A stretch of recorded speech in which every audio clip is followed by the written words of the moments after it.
Hello, everyone, and welcome to another Mondays with Michelle video. This week, we are going to take a look at the Thoresby Society website.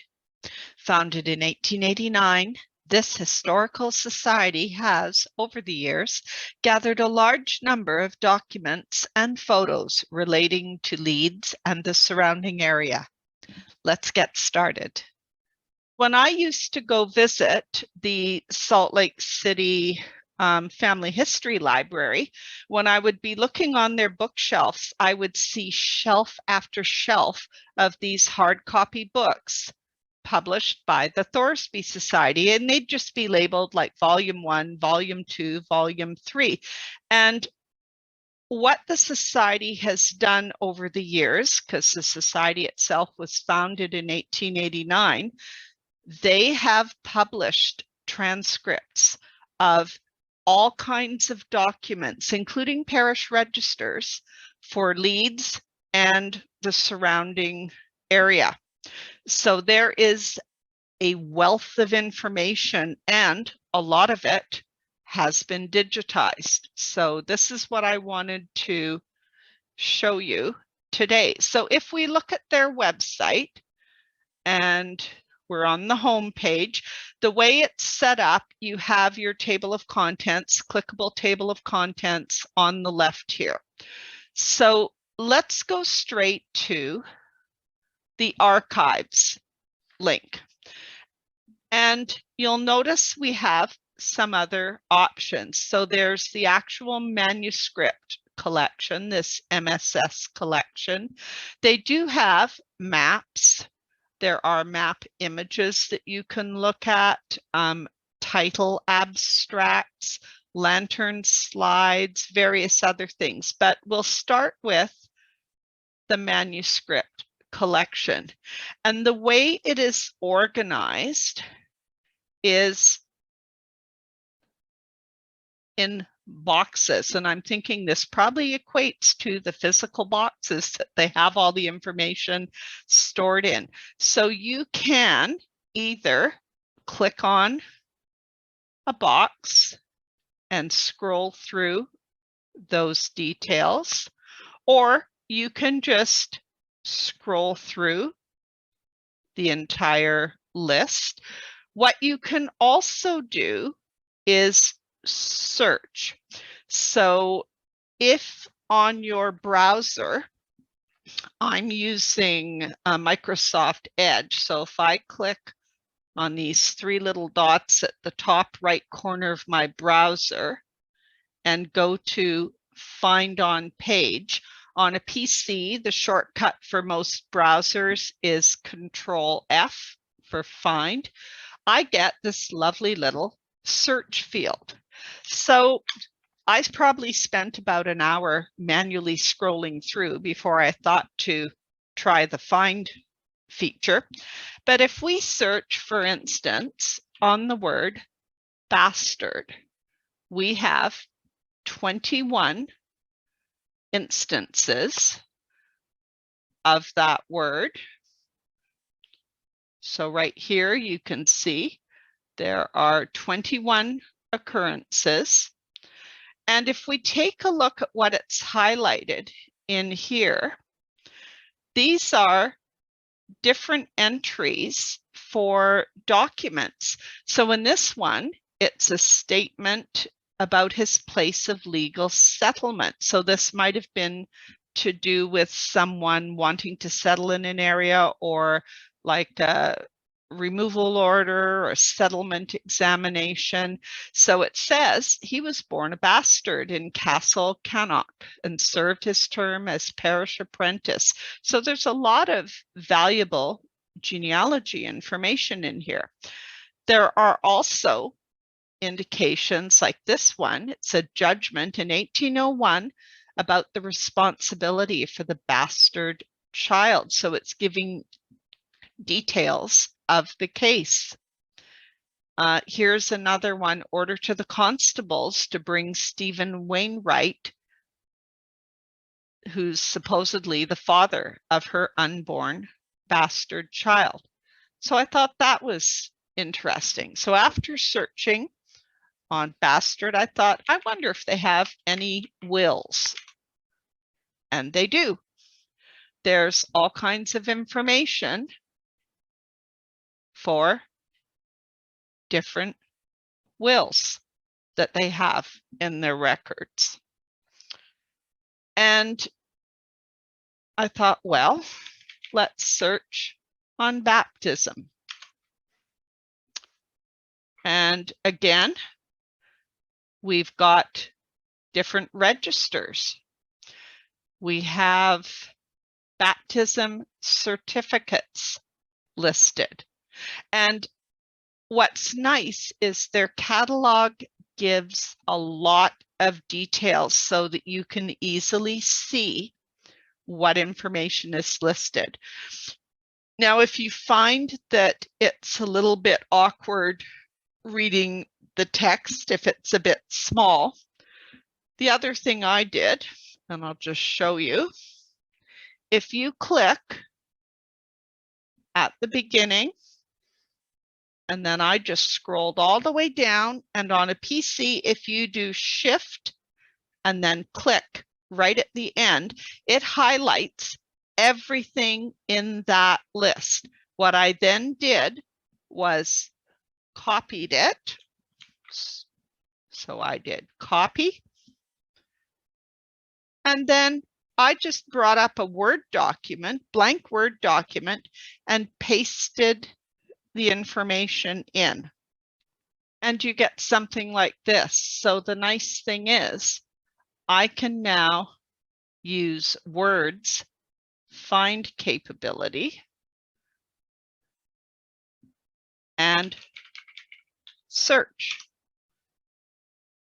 And if I want the font bigger, I can just enlarge it as much as I want. So you may find that's helpful, particularly if you want to browse it a little bit at a time. So we've looked at the Manuscript Collection. They also have digitized map images. And look at the years. They've got some really early ones. Here's one from 1675. If I click back on archives here, I can look at abstracts of title for land. I found this lantern slides one was interesting. So if we just say you can look at churches, people, pubs, hotels, I thought that was interesting. So you can, again, look at different images of the pubs in the area. And you can also browse them by clicking on the different links on the left. So if I go back to home here, there is also this section on the left called Leeds History. And what I found interesting, there are a number of categories here. I happened to click on this one that said Wortley disaster. I was curious about what that was all about because I have ancestors who lived in the Wortley area. And when I clicked on it, it's basically a 33-page account of this New Year's Day tragedy in 1891. And basically what happened was the local church was having a fundraiser. They were doing, you know, a sale of goods to help raise money. And this sale ran over 3 days. And they decided to do a performance, almost like a concert, as part of this effort to raise money. And what they did was they had the school children sing Christmas carols, because this was December 30th, 31st, and January 1st. What were the 3 days for this performance. And the children were going to be in costume, woolen basically cloth over their clothes, and they were holding paper Chinese lanterns with candles inside. And as you can probably imagine, there's a little bit of dispute as to what exactly happened, but basically some of the children's clothing caught fire and the fire spread very quickly, and it ended up there were 14 children badly burned. 11 of them died. So this was a tragedy that made headlines all over England. And this write-up has all the details of the different testimony, because of course there were court cases involved, there were inquests. So if any of you have ancestors that lived in the area or children that may have been part of this, because these were all parishioners of St. John's Church in Wortley. So as I said, it's an interesting account. So you have those. You could also see they've got a Leeds timeline. So right back to the 8th century, you could skip through it, showing major events, both local and globally. The other item I wanted to show you, they also do have a YouTube channel.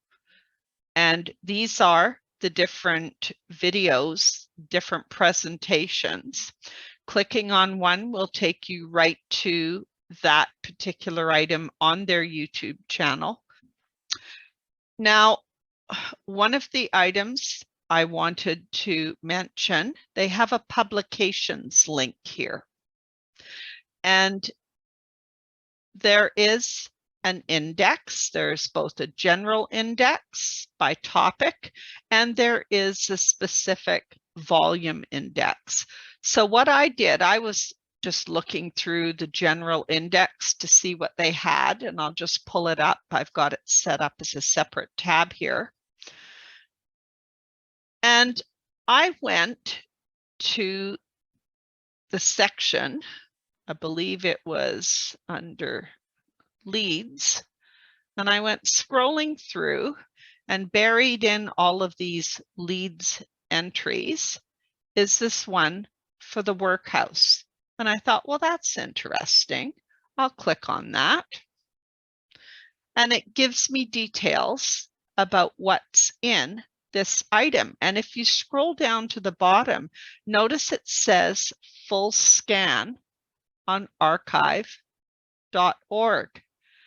And this is what you get. If you click on that full scan, you are actually pulling up that document, and you can page through and read the details. And you can search on it. There is a search field here. So a lot of these volumes have been digitized and are available just in the public domain. If you can't find it in the public domain, you can find them on Family Search. So I went into the Family Search card catalog. So I did catalog. Let me just move this out of the way here. So I did search, catalog, came to the card catalog. I clicked on keywords, and I typed in Thoresby Society and clicked search. And this is what I got. They have 5 pages of records, and some of the items are quite interesting. So you notice they have histories on the parishes, but they also have Leeds Grammar School admission books.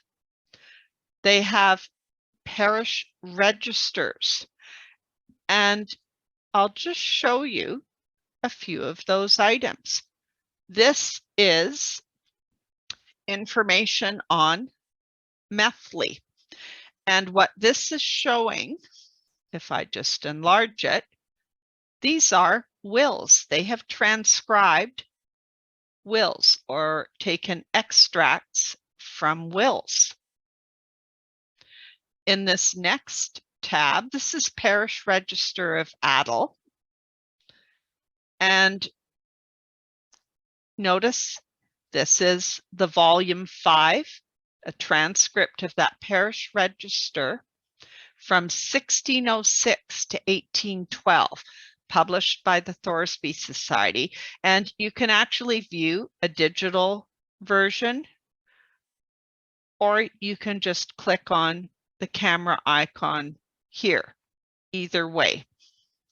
And this is what the document looks like. So if we click View Inside, again, you can browse the register, and I'm just going to skip ahead to let's pick page 70. And let's enlarge it. So again, you are getting a transcript of this register. There's the Aberford Parish Register. And what I thought about this one was interesting. I couldn't figure out what all these SHs were at the end of these entries. And then I took a look back here, and it says the SH stands for Sherburn Parish. So there were people from several parishes who were coming to be baptized at this particular church. I mentioned the Leeds Grammar School admission book. If we take a look, this is an example of not just the transcript of the admission book, but the Thoresby Society members have added additional genealogical information. So in I think it's page 30 of the book, they give you an explanation. It says anything that is in this smaller type is something that they have added. So if we look, we've got the student's name. This is his father saying he's an agent in Leeds, and they've added the information. Henry Wilkinson Farrar was a woolen yarn spinner and lived at 46 Park Square in 1850. So they've obviously consulted directories or other documents and added in this information. So there's a real wealth of added information that you would not see if you were just looking at the straightforward transcript of the grammar school admission book. So I thought that was really interesting. The last item I'm going to show you, search Research Wiki. And if I go Yorkshire Societies, and it will give me a list. And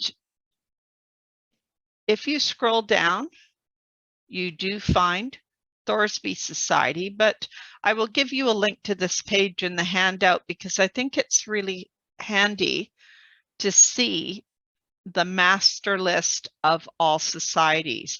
And Rydale is listed along with Helmsley Archaeological Society. So if we scroll down a bit more, there is our group, the Rydale Family History Group. And near the bottom here, we've got the Thoresby Society. So if you are ever wondering what other groups exist that might be able to provide useful information for your research efforts, this page on the Family Search website can certainly give you some clues as to other websites or other groups to contact. I hope you enjoyed learning about the Thoresby Society resources. Don't forget to download the handout. You'll find the link in the video description at the bottom of your screen. Thanks for watching.